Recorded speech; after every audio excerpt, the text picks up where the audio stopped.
Hey ladies, it's Dominga. Today I woke up with not a bit of dopamine in my brain, so I figured I would get up and go exercise and just get outside, and that usually fixes it. Right now I'm obviously on a walk. So today I figured I would tell you a funny story, maybe not so funny actually. This is the story of when I lied to my parents about being a hijabi.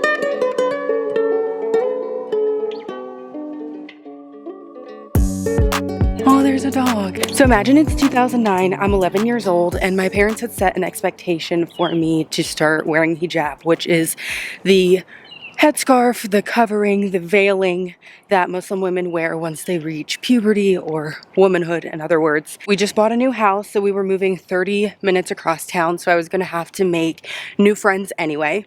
And I was starting middle school for the first time, so they were like, there's lots of transition, and it makes sense for her to start dressing in this new way instead of introduce it in the middle of middle school and have people wonder why you're doing that. So they figured it would just be an easy, clean, new slate for me. I didn't expect to be so out of breath just walking, so I hope you don't mind. Anywho, also I was like, oh, I should get all dolled up to go on camera today, and then I was like, let's just go to the track. So this is what you're getting. This video idea just kind of popped into my head, and I put it up on my TikTok, and it went kind of viral, and so I was like, well, why not just repurpose the information and put it on YouTube? If it ain't broke, don't fix it, they say. So it's the first day of school, and I remember just like yesterday going into the auditorium, and all of the parents were encouraged to come sit with their children if they wanted to. And I remember how uncomfortable I felt because I was unlike everybody else.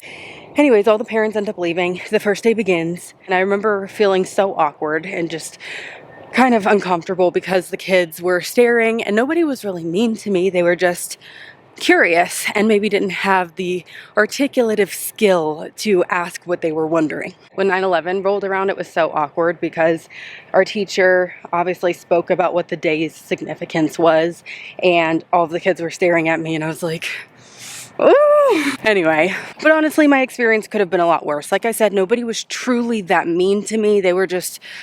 I just felt ostracized. I felt very othered. So a few months pass, and I have this timeline in my head pretty well because I remember it started to get cold out, and school starts in the fall. So it had to be around December-ish when this happened. The school decided to have a dance, and my parents let me go, which was somewhat of a surprise. At the dance, I had this overwhelming feeling of just being over it and not wanting to do this anymore. So I ended up taking my scarf off, and it was like everybody in the whole room noticed. They all came to talk to me, and they asked me why.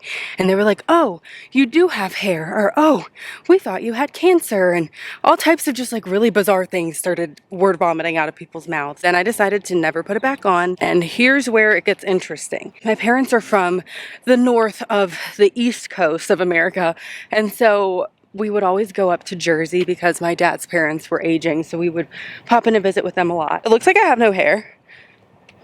I promise there's some hair. We were going to go on a road trip, and my mom came and picked me up from school early. My mom was a stay-at-home mom, but I didn't expect her to pop up on me because that's never how she was. I had her studied pretty well, which is, I guess, what made me even have the confidence to do this in the first place. Over the next few months, I would wear my hijab in the morning to the bus stop, get on the bus, take my scarf off as soon as I was out of sight from my parents, obviously not wear it all day at school, and then put it back on and return home in the evenings. And I kept that up for a while. And she was the type of stay-at-home mom that truly stayed at home, but not this day.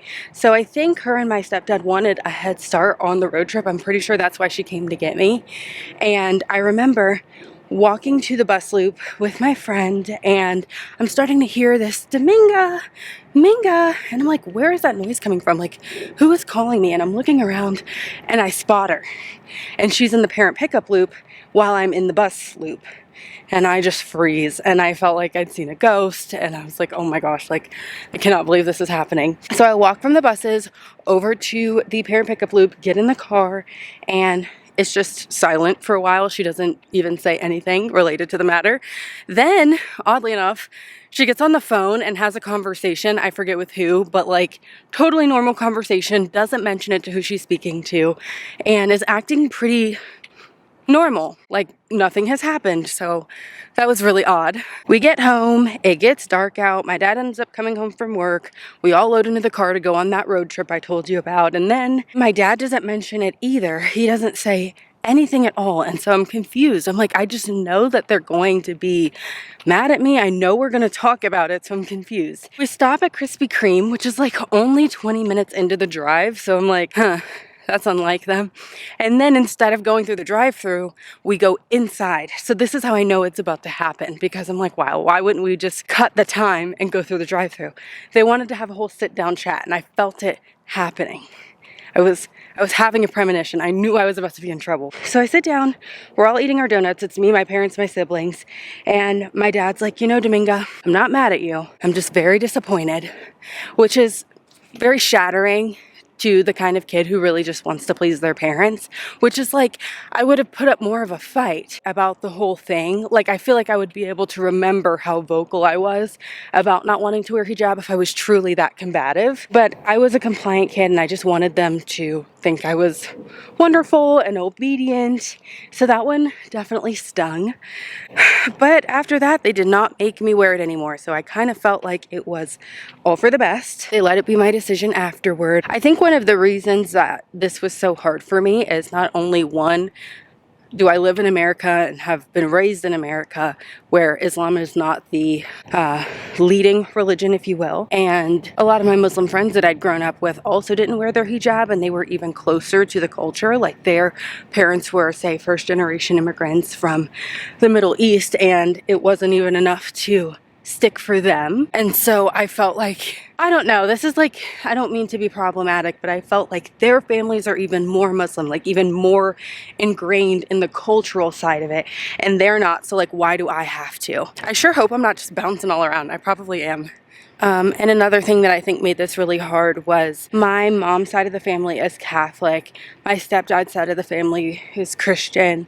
My father, my biological father's side of the family is also Christian. So I felt like I didn't have enough role models that were doing this to even help me have the conviction or help me understand why this was a command of women.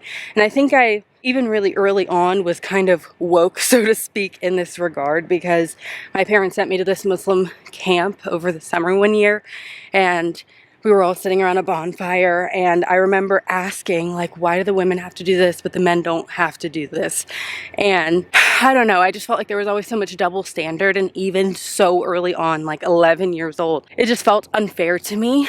And my thoughts have evolved now, and I understand that this is something spiritual that many women find very spiritually connecting, and in Islam it is a command of women to do. So I think my parents were just trying to do the right thing for me. I just don't think it was a part of my particular journey. So obviously I never started wearing it again, and that's just kind of how my journey went with hijab. That was my introduction to it. It was rather short-lived. For all of the women who do have that conviction and the wherewithal to wear their hijab, more power to you. I think that's great if that's something that really works for you. Meanwhile, I was a pro at fasting and making my 5 prayers on time, but this was just one thing that did not stick. I do think in the end, it gave me a little bit of a complex and kind of kept me from having open communication with my parents, because I felt like I was going to be misunderstood. So for example, when I finally got my period, which was like a few years later, I didn't tell my parents about it because I felt like I didn't want to give them the fuel to double back and make me wear it again now that it was not only just their command, like God's command. So I definitely kept that private for a while. It got kind of difficult to find the money for pads and tampons and things like that without my parental financial support.